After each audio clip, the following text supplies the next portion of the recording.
Shalom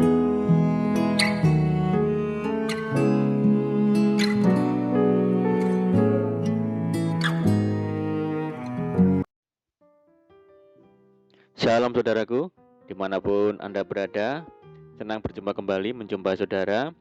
Saya berharap kita semua tetap dalam kasih dan perlindungan Tuhan kita, Yesus Kristus. Selamat datang kembali di channel Pokok Anggur bersama saya, Yusia Krispianto. Mari saudaraku, sebelum kita bersama-sama untuk merenungkan firman Tuhan, mari terlebih dahulu kita akan berdoa. Bapa di surga, Bapa yang baik, Bapa di dalam nama Tuhan Yesus, kami bersyukur buat segala kebaikan-Mu hari ini. Terima kasih buat penyertaan-Mu bagi kami hari ini ya Tuhan. Dan saatnya kami rindu untuk merenungkan firman Tuhan. Ajar kami untuk mengerti dan memahami segala kehendak Tuhan bagi kami. Mari Tuhan buka rahasia firman-Mu saat ini dan terangi hati kami dengan firman-Mu. Terima kasih Tuhan, ini doa kami di dalam nama Tuhan Yesus Kristus kami berdoa.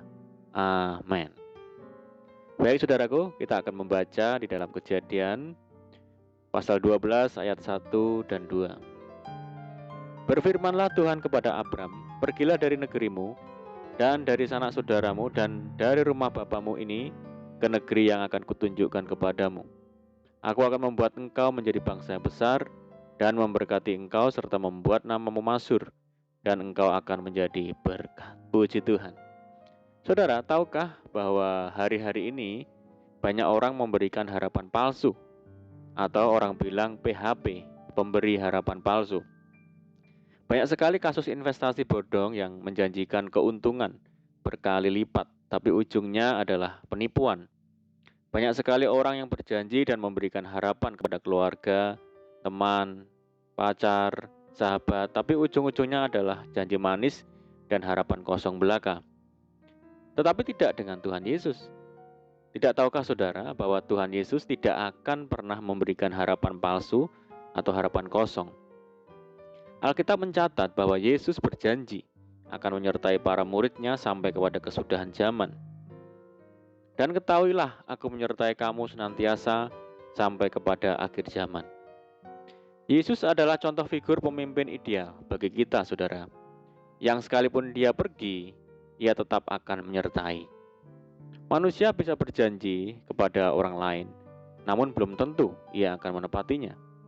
Ada orang yang meminjam barang atau uang namun lupa untuk mengembalikannya.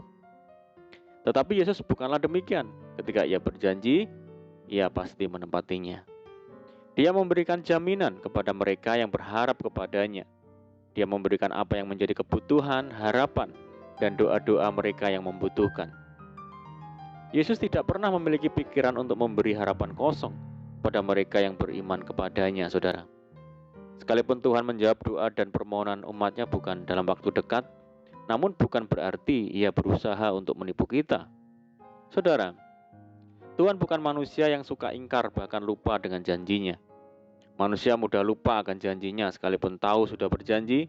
Manusia dengan berbagai 1001 alasan seringkali mengingkarinya. Berbeda dengan Tuhan, Tuhan tidak pernah lalai atau lupa dengan janjinya. Kalau Tuhan berjanji, dia pasti menepatinya. Salah satu bukti Tuhan setia dengan janjinya adalah dengan menggenapi janji yang sudah dia ucapkan kepada nenek moyang bangsa Israel untuk memberikan tanah perjanjian. Sekalipun nenek moyang mereka sudah tidak ada lagi, tetapi janji Tuhan tetap berlaku untuk keturunan mereka. Tuhan menggenapi janjinya pada saat bangsa Israel dipimpin oleh Yosua.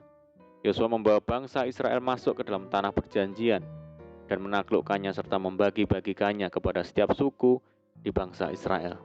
Demikianlah janji Tuhan untuk memiliki tanah pusaka digenapi. Bagaimana dengan kehidupan kita saat ini, saudara? Apa kita yakin dengan janji-janji Tuhan atau kita masih menganggap janji dan harapan yang Tuhan beri itu janji palsu atau harapan palsu?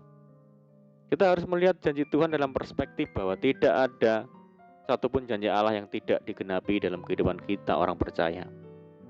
Segala janji Tuhan, apakah itu kecil atau besar, akan digenapinya dalam kehidupan kita. Mungkin hari ini kita belum melihat realisasi dari janji itu, tapi percayalah kepadanya. Dia tidak akan pernah ingkar janji. Hal itu sudah dia buktikan dalam kehidupan bangsa Israel, dan dia juga Allah yang sama yang sanggup memenuhi janjinya dalam kehidupan kita. Firman Tuhan berkata, janji Tuhan adalah janji yang murni, bagaikan perak yang teruji, 7 kali dimurnikan dalam dapur peleburan di tanah. Mari saudara, jangan menganggap janji atau harapan dari Tuhan itu kosong atau palsu. Tapi mari kita percaya janji Tuhan itu iya dan amin, pasti Tuhan genapi dalam hidup kita. Apa yang Tuhan janjikan kepada saudara saat ini? Nantikanlah itu dengan tekun dan setia. Maka ia akan memunculkan kebenaranmu seperti terang dan hakmu seperti siang. Artinya bahwa kita adalah anak-anak Allah yang berhak atas janji-janji Tuhan. Amin, puji Tuhan. Mari kita berdoa. Bapa di surga, Bapa di dalam nama Tuhan Yesus, terima kasih buat kebaikan-Mu ya Tuhan. Terima kasih buat janji-janji-Mu bagi kami. Kami percaya Tuhan pasti akan menggenapinya dalam hidup kami. Ajar kami ya Tuhan untuk setia dan tekun menanti janji Tuhan, sehingga kami boleh memperoleh kekuatan baru setiap saat. Terima kasih Tuhan. Saat ini kami berdoa bagi saudara kami semua yang mendengar program ini, dimanapun mereka berada. Yang sakit Tuhan sembuhkan dalam nama Tuhan Yesus. Yang hidup dalam tekanan, kesulitan, pergumulan, goncangan, mari Tuhan tolong. Bebaskan mereka, berkati dan pulihkan hidup mereka. Buka jalan dalam nama Tuhan Yesus. Tuhan memberkati mereka dalam rumah tangga, di dalam pekerjaan, usaha, bisnis, pendidikan, dan apapun yang mereka lakukan. Berdoa bagi saudara kami yang hidup dalam ikatan dan belenggu dosa apapun, mari Tuhan lepaskan di dalam nama Yesus. Berdoa bagi saudara kami yang tertimpa musibah bencana alam dimanapun mereka berada, mari ya Tuhan berikan pertolongan-Mu, kekuatan dan penghiburan bagi mereka.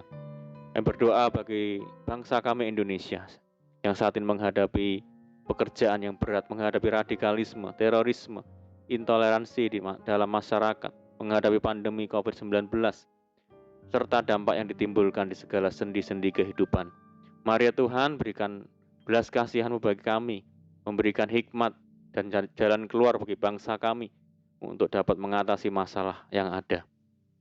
Dan kerinduan kami Tuhan, mohon belas kasihan-Mu kiranya pandemi global ini segera berakhir, sehingga kami boleh kembali lagi hidup normal dan menjalankan aktivitas secara normal kembali. Terima kasih Tuhan, ini doa kami.